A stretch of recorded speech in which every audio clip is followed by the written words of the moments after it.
Мынау бізде оқушылар шығармашылығына арналған бұрыш.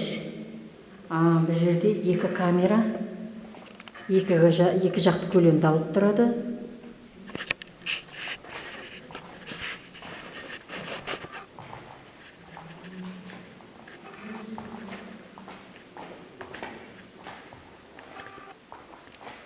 Бұл бізде интеллектуалды бұрыш.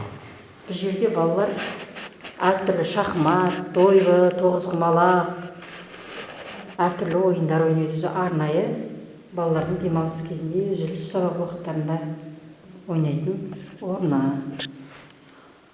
Бір терезе бұл жерде орналасқан. Екі еңселік шамымыз бар. Арнайы бұл бұрышқа шкаф қойылып, ойын құралдар сол жерде жиналып тұрылады.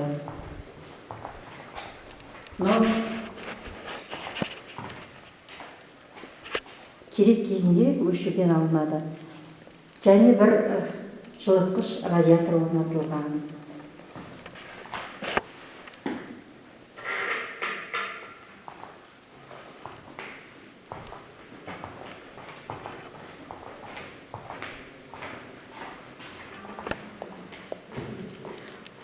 Мына жерде қабырғада біздің мектептің әртүрлі жетістіктері, грамоталары алынған.